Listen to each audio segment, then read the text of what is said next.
e toe whatalofa atu Samoa le atu pele la whasaunga nei taimi le fiafi ia marore tau ata se fua manuia ua mawhai o na tātou te wheloa i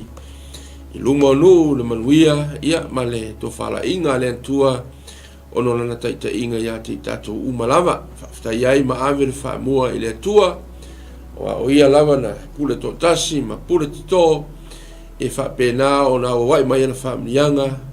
e ala lana whamano longa ia i tātou umalama whai fo i le aunanga le tātou Global Kingdom TV ia ona toi whaawa wina atu lunga le ala tātou TV ia le CKA Ministry i au kilani nei o le mele mātou te whatalofa atu ai ia wauna te tofi le atua so se whata whaitaulanga i New Zealand nei ma so se atunu o le rarolangi e po whea lava e mau mai ai le nei foi a whaasoa le nei fiafi whatalofa atu foi i wō ma paanga i lato umalava o lo whapena na munmuritai e tātou malosi lunga le tātou Global Kingdom TV ia e mese foi ia e lunga fo le tātou pena te whailangi ia le CKA i whai o na tātou iai le fiafi whatalofa whapitoa foi i wō ia ma whai lava o na siasi mai lea taimi ma lea taimi e le ngata o le tātou CKA au kirani nei ia au isi lava tātou pukalame e pēna tu ina atu le tātou wala ata i lunga le ea whatalofa whapitoa foi na iu tātou tua asina sina na iu tātou mātua o whapena na whaia ia le whai o le tatalo ma tu ina atu tama whanau o Samoa ia i lo whaasoa i lunga ole i lunga le ea whatalofa atu foi ia te oe whatoa e whai malanga mai ma ia tunu i Samoa ma nisi atunu o le rarolangi ia whai whatoa maua mai ia e tātou pukalame le nei fiafi ia whatalofa atu ma le nganga whaaloalo ma lolo malanga manuia whengai foi ma whatanga foi ma ainga i New Zealand nei ia le vi inga la vai foi le atua o so le nei lea i lo tātou tawa whau so se mea ia lo tuli loa ina i tātou le upo le atua e pe o na tō matangi ina e na au na le atua ia se i o mai foi le nei fiafi o le mea lea ia Samoai e au ai na whaftai ma foi le vi inga i le atua ia ua no tātou tue maua le lea no le lei mai le lava yaso mea lea la tātou tu talo whawhitai tele lava tamai o le langi i lau tau singa ia i mātou i ngata foi le li ie o le ne fiafi ia le niva yaso atoa ma le na foi wa yaso sa e te nima i mātou e lau wha malo longa lo mātou tamai ia le leu mātou wo mai foi le le fiafi le manuia i inga lava foi ia te oe tamai ia foi le li ie ia o auna stofi fatua kalesia fia le tino keriso le li ie o wo ma paanga fai o na mafuta mai le fiafi ia o le matu talo tamai ia tau ia vela upu e toi fa marosia i matou toi fangu ia i matou ia ma toi fa loto teleina i matou le matou mo mau ia te o Yesu wa lata lo toi fio mai o le matou talo tamai fo il viinga ia te o le fiafi lau fa unga le tua e lau fionga pa ia pe a matou tara noina ma faitauina ia watu mo le mana lau upu lunga le nei alani whaftai tiri tamai ono Yesu le lei ale le matou talo amen amen ia e toi whatalo fatu a whaina whato a toi maua mai ia e toi ki mai lau li tiofo i polau telefoni ia po o whato a mauma fo i tonu o lau sa lo e whai malanga po e i tonu fo ngā ruenga whai ngā ruenga ia o le nei fo i vai tau ia ua maruru lava le tau lia lava ia look after yourself keep everything's in warm maua tātou le mawhanawhana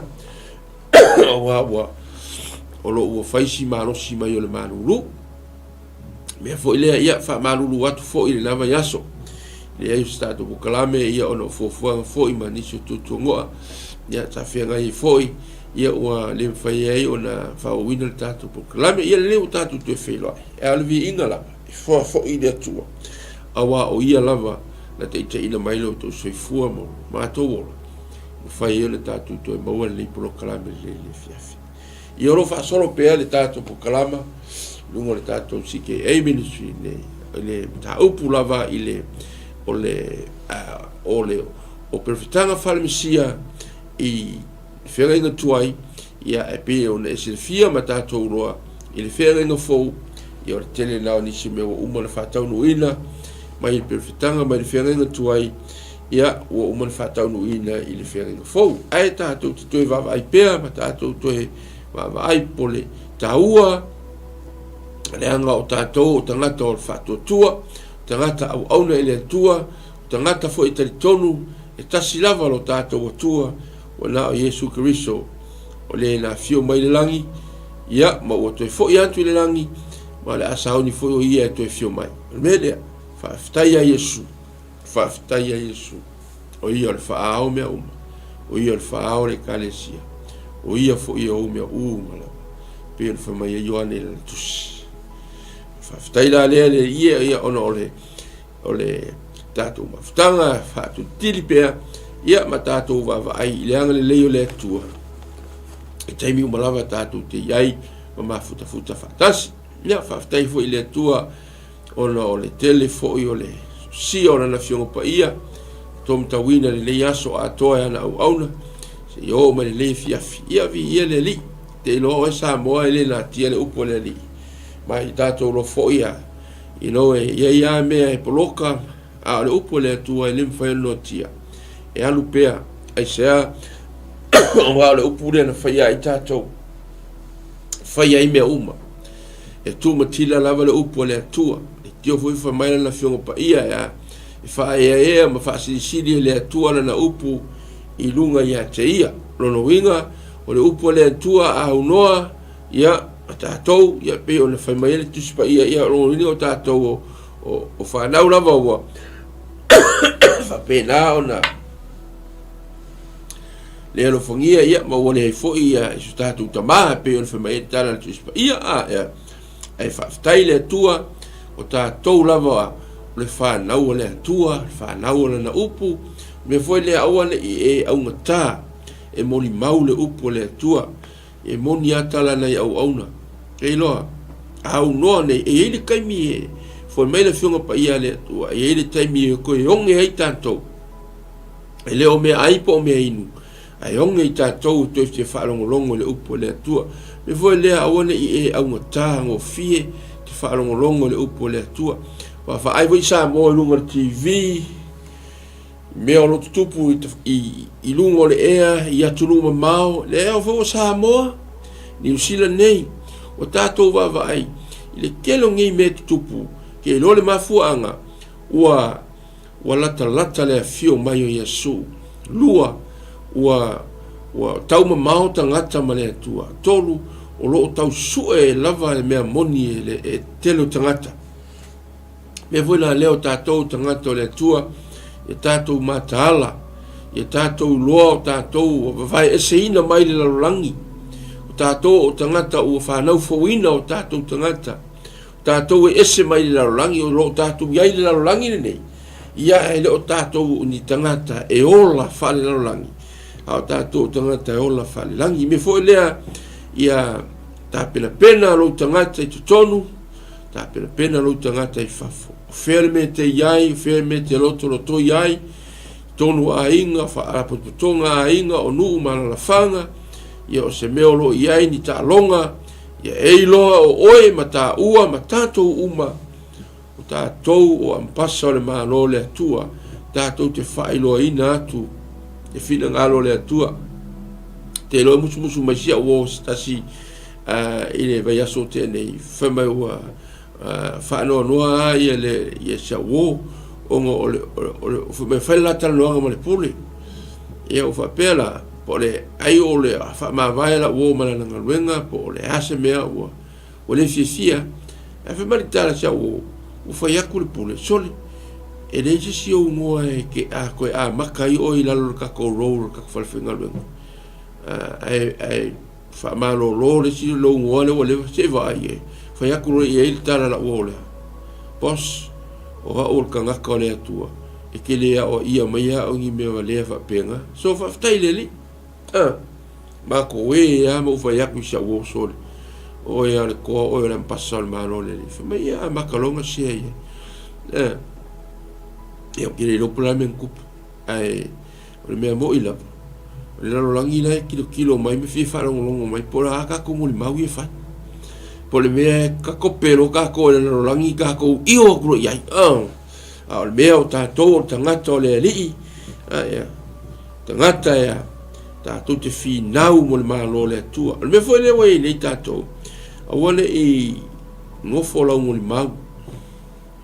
o le mea lea na lai o na fio mai le nganga pa ia ma wha loto teleina i tātou ma wha tamawa ingai nei tātou ma wha tumuina i tātou pia na wha mai le tusi ngaluenga fitalai ngai e suru na usoo a fio mai le nganga pa ia ua umar kaimini nga le valo anga nga ma le profesai nga sa wha fulfillinga e le tua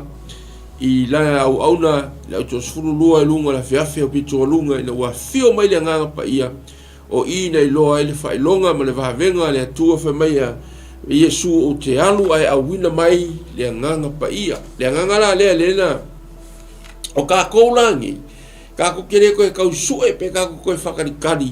se e ko papaki soinga le nganga pa ia o ka ko o whaolaina o e tari tonu le fionga pa ia le atua wa o ina i tantou Yaso uma o ona le atua o whaiaonga sa o whaievonga lia le apostolo o profeta wa o ina i tātou o ka koula na o tātou talia i le whatua tua ma tari tonu i lana upu ma tātou sava vali ei whaaleanganga yaso umalava Langa le kokele o tangata e whakarikari te ipapakiso i le nganga pa ia e la sa only Sunday waiting for the baptism of the Holy Spirit. I tell you what, e kasi yal papakisonga o ka ua le nganga pa ia al mele whamelitus pa ia tātou sava vali loi le nganga a whaiwa papitisoina i tātou e le nganga pa ia lono winga o whaatumuina i tātou e le nganga pa ia lono winga i tātou sava vali e loa e tu sa ma le nganga pa ia o lo te tonu ia te tātou e fo ilea ma lo lava le fa ma losi ma lo atu ia te oi ke loa le ngeva i kaimi tele me o tātou o ui ai i ngata o wha mai o vesinga o pisa o te tonu a inga te tonu o whanwhainga luenga even fo te tonu o nuu ai le ngata fo te tonu e kālesia wale heise mea wa ngasu kere o mea uma e te lo e so te tangata e mauru na whaatuatua ileli e savali o ia i le whaaleanganga Badala tuspa ia o tātou whanau whaaleanganga not by side ai e tātou wa ai malu manai whaaleanganga i le li me fo ila lea o lo tātou iaile me tā upu wha talatala noina ia o le perfetanga whaale mesia i le whengainga tu ke longa wa pea na whaiatu fo isa tala wa walu na mtanga mara tātou pukalame le lei wa loana i sila fia o tele na a fefo i sia o ona le atua lo e ngalue ai me o ona ia le fianga lava le kātou pukalame e toi whai loa ma toi wha manatu ina ia tātou loa auangi ia ve sea le tātou matamata ma le tātou mo ai a Yesu still focus in Jesus ke lori ke lo mea wo mai even i kupe sau fo mea o kupe o inga kaule a focus kangaka ile ia Yesu o focus kangaka i me kupe ele lei tupe is good tools nga mai ele tua fa nga ina ai le focus nga o tato ti shano me foi la le fa tai ele tua ia o moro na fiu pa ia o tu spa ia le tato foi tau le fia filo mo le numero lo sumal fa numero lo sumal fa fa pos formaliva sufito suriva per o te lo o ia aele ona ponei o te vai atu ia te ia aele lata mai e alu le fetu mai a Jakopo e tu mai foi le to mai a Israelu na te matua saina i tu e lua moapi ma wha umatia le whanaunga uma se tu e avea foi e toma matofi e avea foi e se iria matofi o e whaila tau mawhili ai a vea lava Israelu matoa e pule so sa Jakopo na te wha umatia foi se toi le ai Aleluia o le au tu la le tau fita no le fiafia mai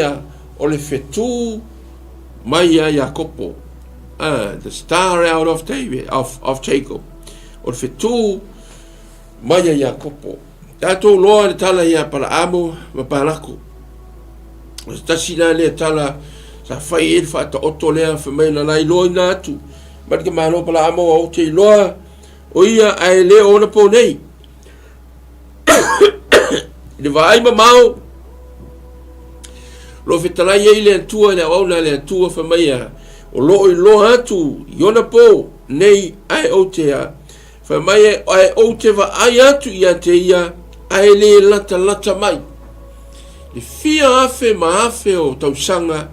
le olo iai ia le fa oto le ia po se upu fo i fa pe tanga mai le fiong pa ia le tua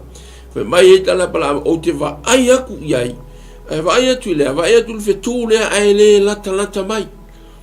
fa mai ai le ona po nei ai o te va ai atu iai e le lata mai e kau vavana mai le mafau ma le vai ai fa mai le lata mai le tu le fa ftai le tua ai se langa le wa tonu ya te tantou le tu le ia tonu fe nga tuai pe na tatu yai fo i ma tatu roa a tatu nei sa tatu roa i fe nga tuai ua fa pena ona o Yesu o ia lava le mai le fe nga tuai a lo fa mai na fe pa ia le tua pe fe mai palamo o fa mai o te lo o ia ai le ona po nei ai le lata mai e alu le fetu mai a Jakopo e tu mai fo i le to mai a Israelu na te matua sa saina i tu e lua o Moapi ma whao matia le whanaunga uma se tu lo kako wa ai le matatou loa e perfetanga le nei e winga le fetu ai kele hangi kala e tele ni winga le fetu ai va ai i lunga la o onga le telefoni se scholar tu spaia io ni fo scientisti manatu tara no e winga i fetu e ia le fetu e se ale outstanding mai e kele se asa kala ngoa i tangata asa le o le fetu le ta o le fetu o Jakopo po o lea o le perfetanga lea mai a Yesu e se ale fa ilo le tua me foi la lea so se tangata na va le tua po fele me ngai ki ngalue e au nai e ese lava le vala au le tua e lo soifua o lo tanto o langa au nei le li e iai ale ka mai fetu o lo fa penga o fa nga inga o le tua tanto uma lava e le fa pe o e kuso uma ni fe ku o lo ali mai o tato o to soifua mo lo tato ola pe le tato tele no e fetu le fa mai le o tu mo tato e alua e mai le fetu mai a Jakopo e se me tau ti o le mele mai le fia tau sanga ele i kai nga o nga whanau Yesu Bethlehem o le wha perfetanga le winga ya Yesu dewa ka koloa o lo ka mo fai fo isi o onga e mi milo le tuspa ia mi milo le fionga pa ia le toa malato fai mai le ai o Yesu le ai le fetu a tanto lo fo ila i bengi o fetu o fetu o menga fai le tua e fai nga fai lo mai le tua lo na sili esse marona mate sau ya te tato ai le fa pe ka ki compare inga ai o le tua o me ia langa manino la le fionga pa ia le tua fa mai awa te fa tu saina o se me o le langi o se me i lo o se me le sami awa ki fa tu sa ia ai ma fai o ka ko fa o inga me na fai le tua e tau fai loa ma fa pula mai ai le fionga pa ia le tua isi tu va aia makaukia ma sisi ese o le tua ile o langa fa tangata le nei tato te au nai aleluia ai sa le ia le tua no ele fai un kako fa ia o le la au la le tua ia o le la le tua o le masinga la le tua ai sa le o me yo men fai le tua le tiofa mai au nge e fa sa o se me ngo fai o kala nga le tua tu se soto lo no ai o le fetu la le e se le outstanding e le fetu foi le me le nga fai le tua a o Iesu po le fetua le atua. Aleluia. O le fetua le atua. Ke loa, e ese a le finangalo le atua, ese foi lo kākou ka mai loa. Ia susu e ngā scientisti pe o na ea mai unga le si vai kaimi. Fa mai a, o le kelo feku ia ku moere langi man, a o fetu e mo ia na whaia le atua. A fetu le atara no ai le atua. Fa mai a, e se a le susulu o le fetu. Mea vo ile sa mo le atunu piane. Ia tātou i loa le telo fetu o lo iai. Kelo mea lo iai le lo langi, peo ngi feku, ai tasi a fetu. Leo lo tala no mai e tu speia. Fa mai le tala pala, fa mai o te ilo atu. I unga po ngei, ai le lata mai. Mai e alua e fetu mai a Iakopo. E tu mai foi le to o mai a Israel. Hallelujah. E ese le matango fio le na fio pa ia. Wa tātou tilo ma tātou wawa i Isama. Le whātā o ina e le atua, o ia lava, na whaia mea uma lava. E fo le whaaftai e le atua, o alanga e le whapenga, so ona mai ai tātou le nei lalolangi ma le funga e le ele. Le ina ia whausia i tātou, mea uma lava, na ia whaia mea uma, tā pena mea uma, o iai mea uma, ia ona whatoa au mai ai lea o le tangata, a tamu ma ewa, ia le tutupu mai ai tātou, lātou te wawa aia, ma look after ina whaalelei ngei mea. Mea foi le whaaftai e, o le whina ngalo foi leo le atua mo tātou, sa moa le atunu pele, ia tātou wawa ai whaalelei ia, tātou sio manga, e kingo kola ngofo i stasi po tala me le mau atu, kako pukalame lunga lava le tātou wala atane ne. Ile whaftai le atua, whaftai fo le lei nuu, ma le atunu i me ka o council, city council. Awa ana le ai ngai vaenga ngai le vava ingol si manga. Ia ka fefe, walo ko yengi o ko yol. O ngai papa, whanga ia, ma pape o mai mga i ala hiki. Le ngaka le ngā ia ua. Wale aingi, i manu ai vau, ai sea, ia ua o le, wa halu fa solo atoa ia le whainga kangaka. E o ngai la au tuto ma me olo ma fo ma me olo o fa pena tupu funga ele wa so nga whaia kangaka ai whaftai le tua ile city council le ngonga wala nga whainga i mea lango kako o le kasi lea pato kako o le tato va ai fa leia o se sio ba fa mai le tua ia tam mai ia lua o ia e va ai fa le kako mea nga o mo fa tam ma eva ia lua ma ia tumu ai le langi le priority mua ia look after fa le mea umala me vola le e o la il fetu le samo o e fai ma tiro il fetu o e ko ke pa il fetu ma na ia ole fa to otole apole o se tala fo ile o se va ai mamau fa mai tala pala amo o ilo atu ai mamau e fa mai le ona po nei ai le o ke lo ai fa mai e tupu mai fe tu le ai ngo ya to me foi le fa kai le li awa lo ia il per fetanga tupu mai ai lo tato wali o Yesu o le mele ye le langi o misi Yesu me e o foi lo le tua sa mo la tu pele e le o ko ai se me foi le o sengu e ai stala foi fa pe ia tu lo sa mo e le fa pe o se tala ua vale o Israel e lo ko e ngi me hori o ko ia o sa mo o Israelu pa paua le mela e hori e o le swafo le atua po le nu o le atua au mea umaro iai ia ua ke le fa le kongo ia Israel e o le rangi le kako iai e o fo se dato tunu o Samoa walo ko iai ni mea o ko e hori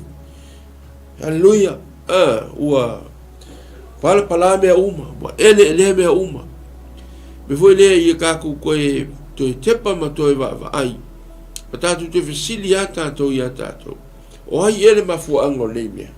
ia o le mafuanga le anga o kako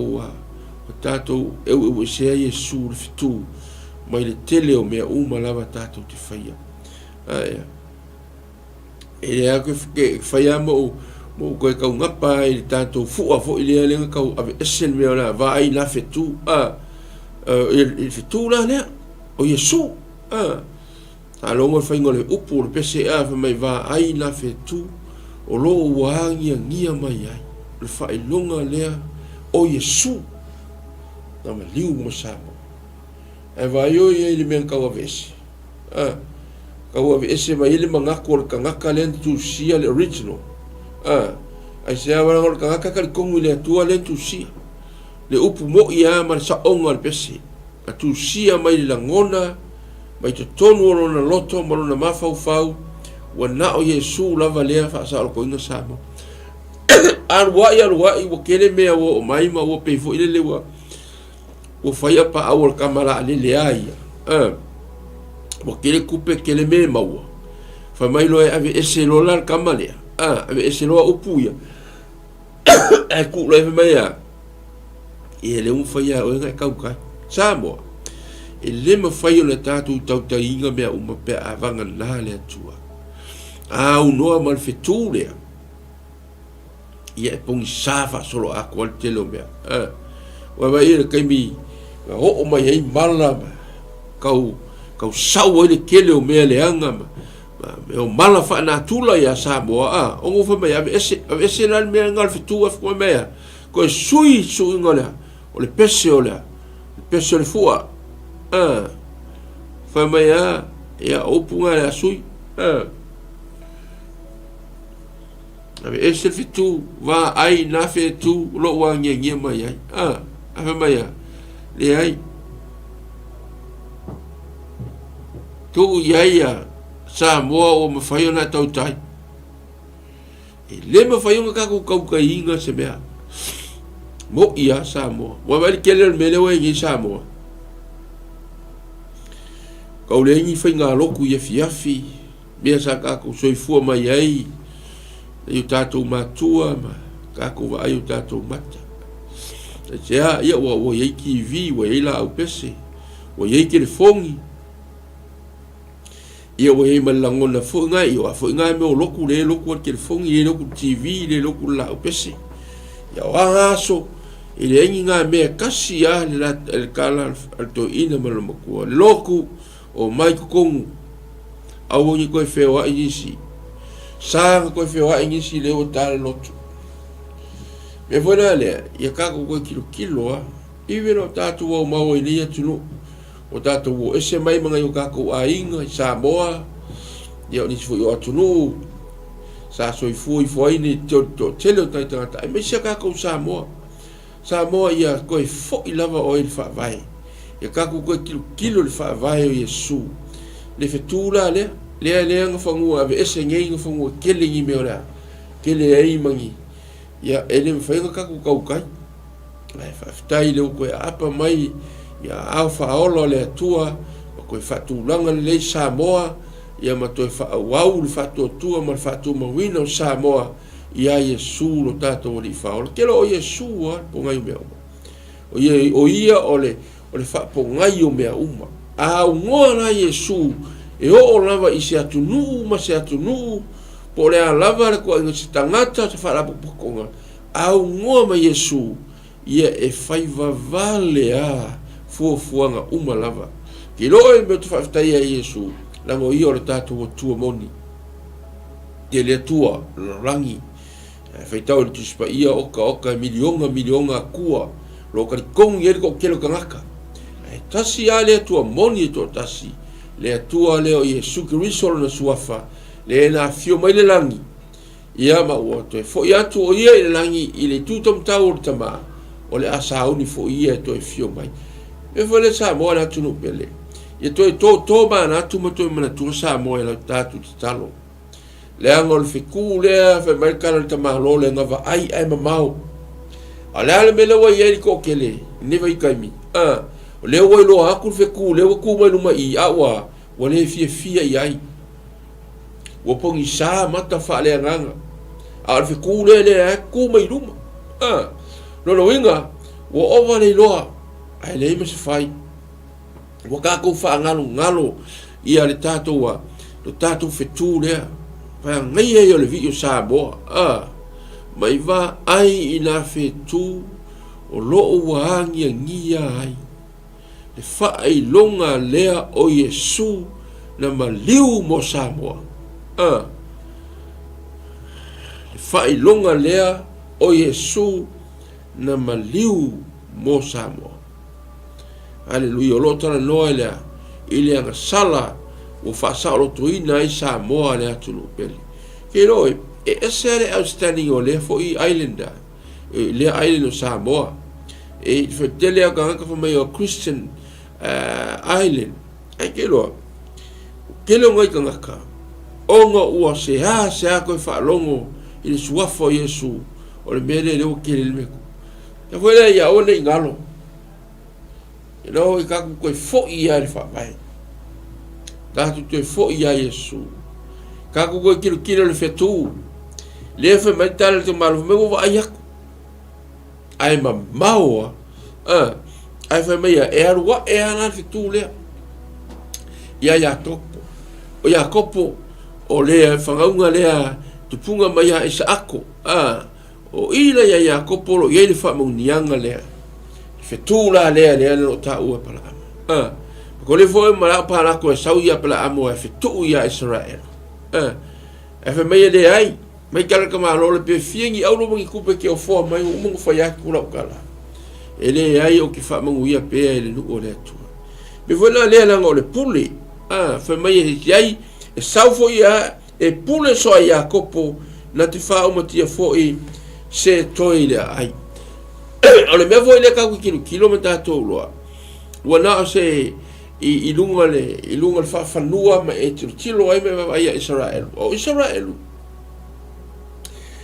o lai preserve le atua ma o lai li a o le atua le kaimini ngai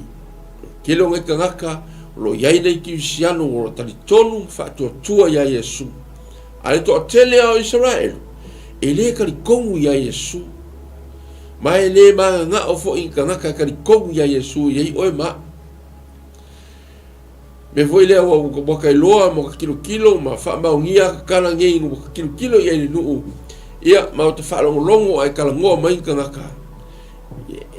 Iesu ele o se kua Iesu wana se tangata lava as a good man it's like a prophet le ai o le atua o Iesu o i o le atua le na fio mai le langi le la kau ave pe Israel mele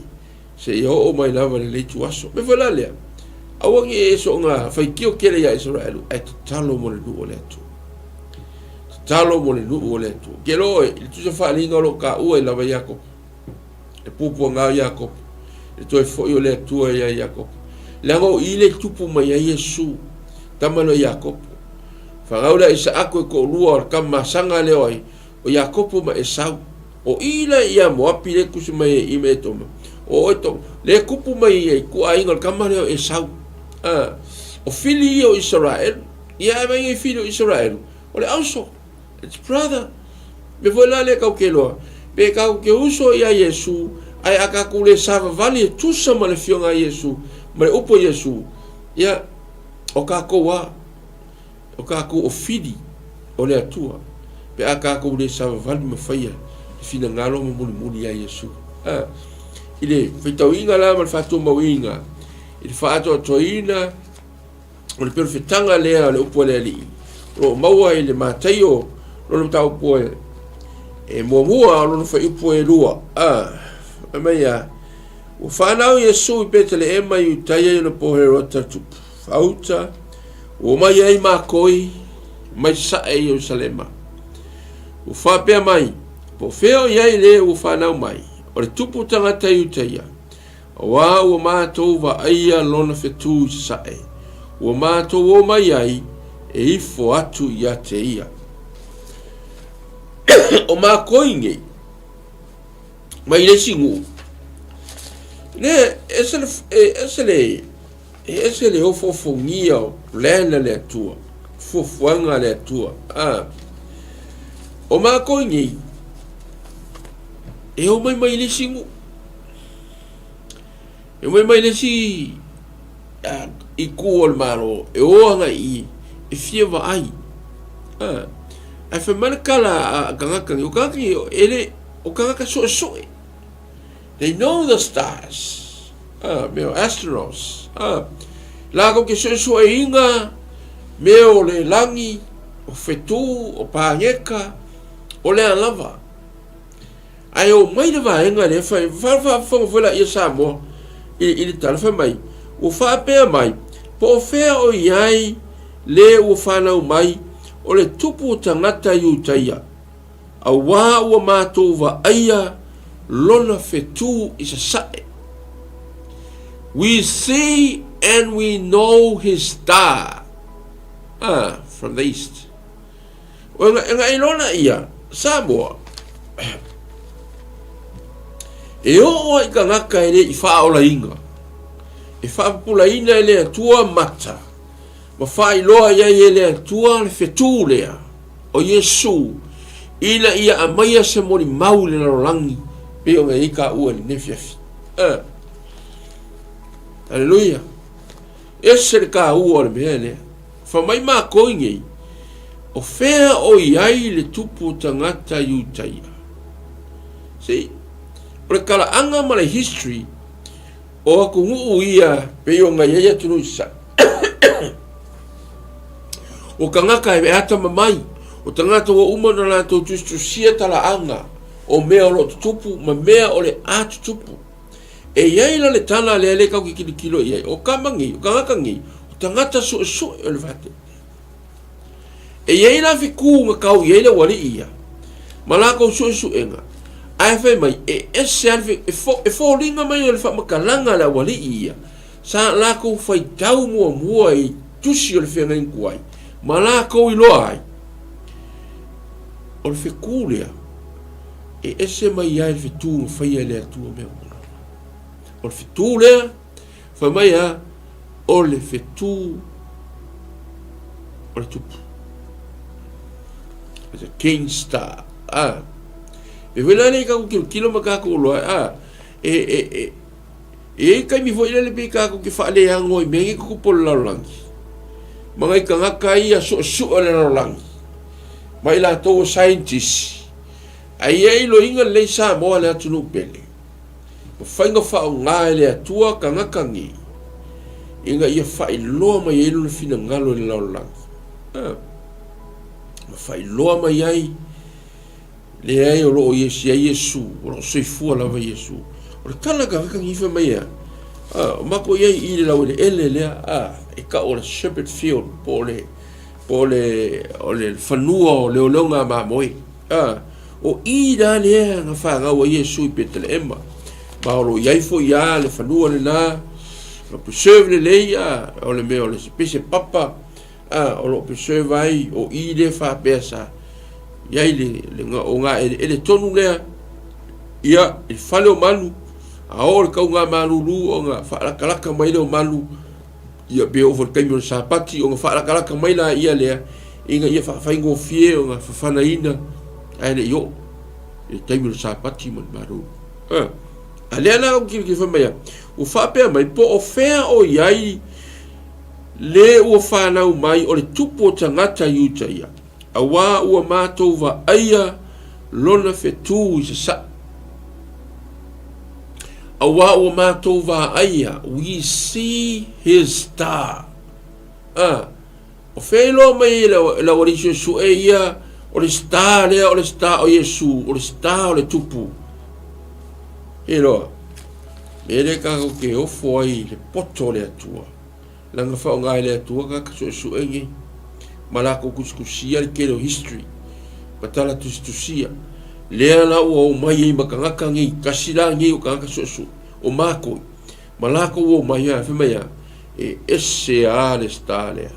malako mawa kuskusinga o femaya o le stale tupu o le stale o le fetu o le pepere o fano mai Ia le ea. O inga e sta ia oi. Hallelujah.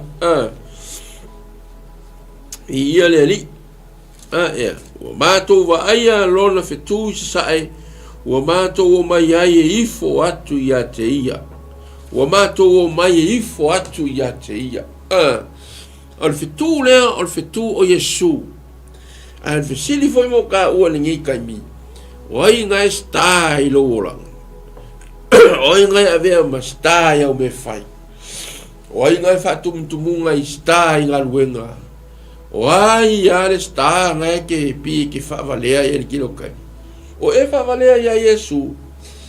The one and the only one star in the world. O e vai meu idol i ingi. American Idol, Australian Idol, New Zealand Idol. Yeah, e ro ye foi le menga le. Le one to be a star, or Dancing with a Star. O ai la fiku. O ai le na lo avea ma fetu pupula. O tata foi mai kala so ingi. Ai o mako o mai. O fiku le nga mako lo ai le fetu fo ile na fetala ile atua I fetu le langi. Al fetu le foi mai o fetu o tupu no fala mai. Fa mai mare tala au se suelingi. Ele ngaka nga mako o mai o nga o fetu le malanga ka inga fa mai mako ki. Mātou te fio mai mātou te ifo ia te ia. Viere li. Ke loa, Samoa. Le kasi le whanau no ingo tātou. La nge kele mea o star i o ka apela o lan. Au te le lo foi po e se star o e fie. Sau star o whapenga o nga e ifo ia ima e. Pele ia te oe. Le star lea po le fetu lea. Fa mai a le au mā koi. Fa mai mātou te o mai. E mātou te a, mātou te fia ifo i ai. O mātou o mai ifo i a te ia. A wā o ia o le tupu tangata te ia. Wā o mātou wa aia lon fetu. We see his star. Wa mātou wa aia lon fetu. O e koe wa aia fetu o le tu. O e to sila sa mo le fetu o le atua. Na mai mo ta ua. Le fetu le o Yesu. Le o fa. Taunu ina le feringa fou fa mai le fiong pa ia le atua. O le fetu la le o le fetu ta vita. Le anga o ia. Le anga ta vita le o afio mai ai. Ma o fa pula mai ai. Fila ngalo le atua mo tato. Hallelujah. Fa mai ai luka malan fitalainga. Ika ko kile le luka mua. Hallelujah. Luka lo tau mua fa ipe etol sumtom. Kai tawina fa apea. I fai o ia matupu le ainga o Yakopo I whaavau. O lona mano foi ele ai sona ngata anga. Vai. O vai la o ia I pefitanga lea. Le fitu lea. Fa mai ia. Ile ngata o Yesu e sili o ia. Ta ua foi o ia o le alo. O le siri ase. I fua ia tu e le ri o le atua ia te ia le nofua inga o ta vita lona tama. I fai o ia matupu I le ainga o Yakopo I whaavau. O lona malo foi ele ai sona ngata anga. O lona malo foi ele ai sona ngata anga. E fai o ia matupu I le ainga o Yakopo I whaavau. Samoa, le perfetanga la lea. Tasi lea o perfetanga. Ile fio mai Yesu very soon. E sau o ia o le tupu. Terminei. Mole o to Yesu tupu o ia Israelu o fea Jerusalema. Wana alpalemia. Kamalo Benjamin la iai. Pe o Samoa. Mole o to no foia lea. No fo ta vita. Mole o to no foia I se a walanga lea e faatali. Lo to oto fo fanga le tua. Lea nga iai le aso mare taimi e to no foi. E fio ma iai le lii. E tupu e fio mai ai I e tu ainga. Punga mai ai Yakopo. O lona foi a inga ma le nofo inga le e whaavau e le ai sea se ngata mai tusa malona malo. Bele tau ki whawhitai e le li. E leo pero ngia i tātou na fionga pa ia. Pea ngo whai ako kau mwhaia e tau tele fo i o e kau milo ma whaasese ka kore na upu. A o lea e tala noa manino mai ale upu e le atua mo i tātou. Le malo fo i la lefa mai le iso na ngata anga. Lea wa iate i tātou to tonu o tātou loto le malo Yesu. A le malo no fatupu wa ia uma tangata le fonga ele. E tupu mai ai o ia Yerusalema. Whatau teia mea uma lalorangi. Lea lalo ka oko ifa mai a. E a fio mai o ia. Aleluia. Fai o ia matupu le a ingo ia kopo i whaavavau. O lona malo foi. Ele ai sona ngata anga. O kilo ma vava aina sa mo i mele. Lo fa penga o nga tu mai ele atua ia te tato. Ia se fa te inga le leo le tangata e fai o ia matupu. Le anga o le lofo inga lea ia. Ele ai se ngata anga lofo inga. Le anga le taimi e toi fio mai Yesu. Bele nga kufaya kuwa iwa yeisi ya o onga se ele wa yei ngila lolangi. Mai wa uma nga fio mai Yesu wa leko e fio mai. Wao, sa moa na tunu bele. E fio mai Yesu. Ai se a langa lele i full fio linga lea. Le nofo tupu o Yesu. Ile la lolangi le lei. Le fo ele o koe ngofo ia le nofo o ta vita. Se ia fio mai lea. Le tupu wami o tonu e toi nofo ia le nofo lea. Le voila le ya onge I mau perko vai. You know, ele ole fo ile lau fa fonga nya o nga fo. O fa se inga I role o I male pumon. Ka ko o pumon I tatou te savali ai. Lea lau fai mai ana fionga pa ia le atua. E fai o ia matupu le a ingo ya kopo e whaavau. O lona malo foi ele ai so na ngata ang. Ole sidi. Wa kupu Yesu Yerusalem al kaimilinge. No, not yet. Very soon. Hallelujah. Lele e fio mai e whatau nuina. Hallelujah. Lana no fo inga tupu e whaavau. Ai hana kaimilinge. O lo no fo tupu o ia. Fale nganga I o to finangalo malo loto. Ilea e o I whaavau. Mea la lea tā moana tunu pele. Po whea lava le mea kako kei ai. E tātou toi vava ai atu lea. Ile whetu pupula o Yesu Keriso. Kako koe kilo lam tātou va ai whaipu whetsul valu. I tusi lava lefa mai ona ua muti vale le alofa o lo tātou atua, wa siasi mai ai le malama mai lunga, e wha malama ai e ono lofo I le pauliuli, ma le ata le oti, e taitai o tātou vai I le ala o le manuia. Ai la sa mo le atunu pele le ngufea kula maka. Ke leo mea ngi ua sapa sui mea uma. Ua pongi sa mea uma. E sea, langa wo ese ka ngaka man fitu leo Yesu. Ai fa mai la e mana o mia la ka ko kilo matato va. Leo o mana fio mai Yesu di tino nei e ala ile pepe. Fa na u petele ema o uma ona fe wa yo ia ma fa missionary Jerusalema o maliu ia sa tauro. Leo le tuto matauro tama la. O le ala to sa uni to fio mai. E fa tuma wina. Lona malo le iso na malo ngatai. Le fio mai. A faila ua uma nga fio mai. When o nga fea ngo fokupu ai Yesu il fonga ele linge. Le ana ni ko fio mai. Voilà le. Ya kako foi kako kuspa ia. O le foi la le tatu fa fta ye le langa e fio mai ia ma fa mal malama me uma. Ibina ye o no fo le poli uli. E mana mia lea. Mana mia Yesu. Sa mo foi. Mana foi nga malo. Fa fikai le tua. Ai manga mia lava Yesu. Ke lo isi sui o le malo la ye ngei kamingi. Manga mia la to Yesu. ma mir fe tu pula even i tonu e kalesia even i tonu fa abat patonga even i tonu malo ma company esse e mana o mia ta tole mala malama lea le fe tu leo Jakopo o Yesu Kristo e fe mai ala ya e fa mala malama ina ai mea po isa ma mea po uri le ala se e talai mai a fa linga mo tato fa linga lu sul luofa e su ono ti tatu fai tau ia e ma tatu kilo i le lofa ma le anga le leo le atua mo i kako e le li liu fa linda lo suma lua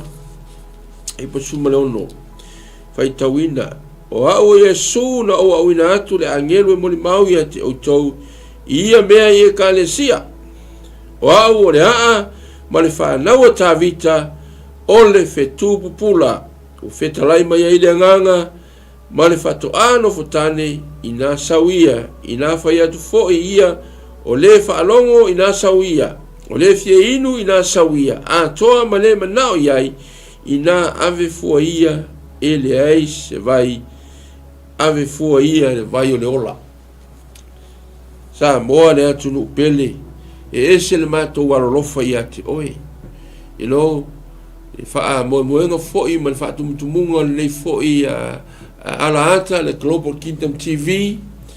CKA Ministry Wakako Ministry umaro lunga le ea le whaatumutumunga ia tātou ave Yesu whaamua Yesu o ia lava lea whamaya o hao Yesu la awina atu le angelu le tuse whaalinga e hei le kaimi fio mai a Yesu o sai whaamoe va ai le tua you know ke lo kai mi awangi o kako kilo va ai ma sei va ai le anga ai kako kilo mo tato va ai le tua fai se me la via ina isi nganga tau fai se me le ina yuna ina isi nganga fie le li a fa ola ina se nganga ya Yesu ono la mo ma wola ia fa lo Yesu so se mea fa le o Yesu ya wanga o lau savali o lau tu o lau tautala o mea umalama tātou te whaia o au a mionga no o si foi ese a mio le lei lumo al farsama ko o loko le a mio valea ia pe a ua ku loko pe a loko o le lo ko si foi au ki a como ma le au loko foi ese a ia fika e fai e ke lo e ngai su sulu o ku alfe tu Yesu Ferme ka ke ai lo sulftu. Ele ai tanto va ai le tua le leva yaso. Fai unga le leva yaso sa boa. Fa tawo ina tato. Vai velaia. O que fa ka un so se atunu o ama so se ngana. La tu te fa tawo. Fa tawo ina le ngana. Tu manga. E fa pe na fo ila tato tangata u fa ola inga. Tangata kirisiano. Tangata o whaatumuina le nganga pa ia. E tātou te au mai e lunga le anga nuu o le maro le atua. Ina ia whai loa le larangi. Ma ia tātou sawa vali ai. Ma ia tātou wola ai. Ia anga nuu o le langi. Po le anga nuu o le tātou atua. Tātou tupu o le langi. E lo sa mo le atunu pele. E se le lofo le atua ia tātou. Le ame o whai ela o kalavapea. Anga le se tua alofa e fe arwa i mai ama ia mari control uma ia tatu mafofa e wa ia o mai langa o le ia fai le rolangi au mai lo maka ua le na fai lo na fatusa malona lava fatusa lo na tutua e a mai o ta ua tatea tatenga lue inga ma fa tau teia ia le mewa mai le tua tatu te vava aia o le rolangi ni tatu no foi e lo fatu toine le tua kau au kau piu ka le fa ko inga le tu ni ste mai ma o pe ko fisili kasi a kam pe ko fisili kasi ko ma eva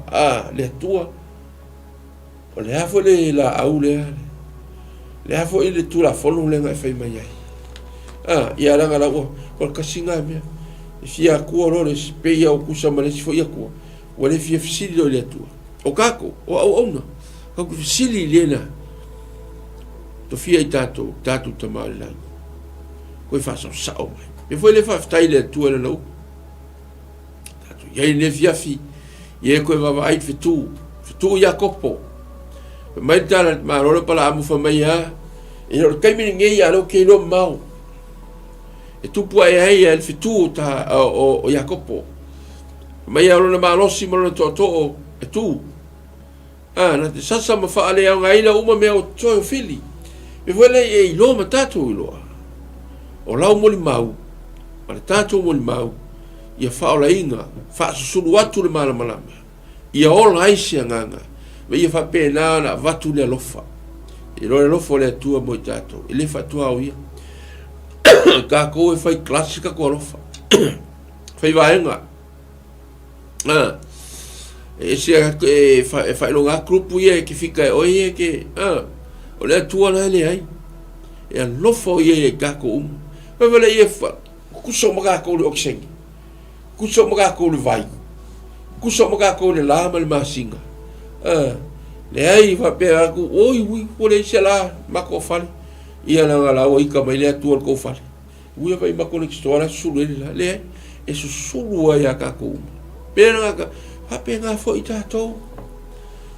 wa i lo le pulo le fetu le mesia le na valoia mai le tele afio tau sanga ia o mai tala tispa ia fo mea e ko fio mai so e fa to mawina no fali il funga ele nei le ai se me ngata mai ai le malo sio lo le malo samo la trupe fa aftai tele la vai lo mafuta ia ma le tatu chefo le fiafi ai lo no tele ia ora i fa vai la mulma o la passo al malo le tu fai lo atu Yesu fa sulu atu fa malama fa sulu atu fa lo atu le lofa le tu ia tato fa lo atu le ola la mo ia i mau le ola o ka ko fo ila fa sulu atu le ola o ngi fa sio kiese nganga o ka o ai ia fa moli ma watu Yesu be vole fa malo atu ye lo fa pena ona moli ma pea tu pea le fina ngalo le tua matala ia tu tala le ia fa bu pe le tua lo fia mo lo lofa ia te ia ile a vele ta uma tala ia tu tala le fa tu muina o ele nganga pa ia pa tato uma ia tato tala ia tu mo ma watu Yesu so stasi so se uso o fevo le me lo en lua i se ministry ia ele ko kele mai fa mo le nganga pa ia le tua le juka ko malos ai tato te fa mo lava ile tua o ia mai le malosi e malona nganga pa ia e fa tu mawina ita o ta mo mau le fefe le ka mo mau o lango Yesu o le tua le fa ne foi le tua fo fa o mo le vai aso toi tato o tono le vai aso ia fa sta ile tua luna ao te ina tato so stemi so seso ma o le ngalo ia te oe o le tua sa mo e la te talo o le tua ia tunu o le Pasifika la te talo o le tua na ia tunu ma mau le Cristiano lo fa penana fasiotia o le mo mau ia Yesu ia mana tua ifo e la te talo mana tua na ye na ia wo na yo au ahinga ele fa o hino la tua nganga ia mana tua e la te talo tua fo le tunu ni sila o tatu yai ia mana tua foi e na ia au na le tua ma yo la tu fartua ma la ia la tu fa lau ma tua le tino keriso le rolangi la te talo ma tua na yo tatu tama na yo tatu china na ia fa lau mo so ma tu fa fino le tonu fa pui au ana ingalo la te talo o yo tonu fa mai au ana ingalo la te talo lo ele se me foi ngai le tua pe atatu te talo fa tasi le fa tua foi ne ngalo lo te talo mai le ministry Global Kingdom TV mana au nanga le fa pitoa i lo fa pena ona a fatu ai le tele social upo le tua mai lava le so foi o ela sa e foi le o tua foi la na au fa tonu mai mo fa tua ia sera ia man no fo alo ate kale sia lo ftuno fa pena no mana tua la te talo tua e kale sia ki sano uma ni New Zealand o Samoa ma tunu la langi ato ia o le ngalo e la te talo Samoa na tunu pele fa ta elo mafuta bai